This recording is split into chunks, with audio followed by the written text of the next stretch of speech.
English secret number 7. ఇక్కడ has అనే దాన్ని ప్రజెంట్లో యూజ్ చేస్తాం.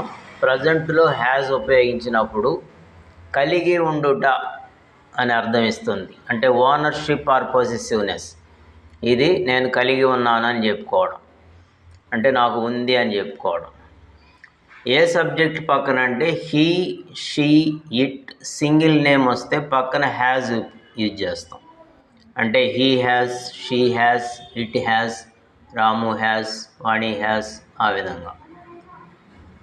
సో దీన్ని ఫస్ట్ ఫార్ములా చూస్తే subject plus has plus object. ఒక ఎగ్జాంపుల్ చూద్దాం. ఆమెకి ఒక స్కూటీ ఉంది. సో ఆమె అన్న ఆమెకి అన్న షీ అనేది తీసుకుంటాం. She has a scooty.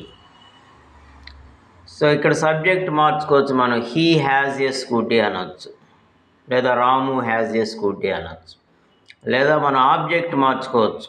She has a car, she has a scooter, she has a bike.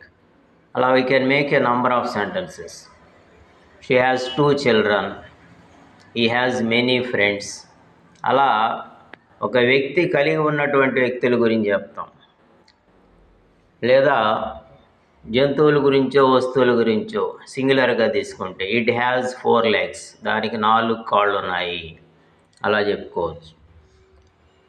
Next second formula subject plus has plus verb 3 plus object. అంటే ఇంతకుముందు చెప్పుకున్న దాంట్లో మెయిన్ వెర్బ్ ఉండదు. ఇప్పుడు మెయిన్ వెర్బ్ V3 వాడతాం, verb 3. ఇప్పుడు వాడే ఈ హ్యాజ్కి మీనింగ్ తీసుకోము, ఇది డమ్మీ, అంటే కలిగి ఉండడం అనే అర్థం రాదు. ఇక్కడ ఏ వెర్బ్ అయితే వస్తుందో ఆ పని పూర్తయినట్టు వస్తుంది. This is for just completed actions అంటాం. అంటే ఇప్పుడే పూర్తయిన పనులు, ఇప్పుడే వెళ్ళాడు, ఇప్పుడే వచ్చాను, ఇప్పుడే తిన్నాను, ఇలాంటి విషయాలు వాడుతూ ఉంటాం. సో దీని ఫార్ములా ఇది. దీనికి ఎగ్జాంపుల్ చూస్తే అతను ఇప్పుడే వెళ్ళాడు, he has gone just now. So ఇక్కడ వెర్బ్ మార్చుకుంటే we can make a number of sentences. He has asked, అతను నన్ను అడిగాడు. హీ హ్యాస్ ఓపెన్డ్, అతను తెరిచాడు. హీ హ్యాస్ రిటన్, అతను రాశాడు. హీ హ్యాస్ సీన్, అతను చూశాడు. సబ్జెక్ట్ మార్చుకోవచ్చు, షీ అని. షీ హ్యాస్ గాన్, ఆమె వెళ్ళింది. So next third formula object plus has plus been plus verb 3 plus by plus subject. అంటే ఈ సెంటెన్స్ రివర్స్లో ఉంటుంది, ప్యాసివ్ వాయిస్లో కూడా వాడతాం.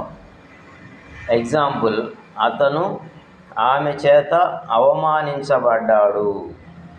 సో ఇక్కడ పని చేసింది ఆమె, ఫలితం పొందింది అతను. సో రివర్స్లో ఉంది. He has been insulted by her, అతను ఆమె చేత అవమానించబడ్డాడు. సో ఇలా మనం హ్యాజ్ని ఈ 3 ఫార్ములాస్తో ఉపయోగించుకోవచ్చు. వీటిని మనం కరెక్ట్గా ప్రాక్టీస్ చేస్తే హ్యాజ్తో ఉండేటటువంటి ప్రాబ్లమ్స్ అన్నీ సాల్వ్ అవుతాయి. All the best.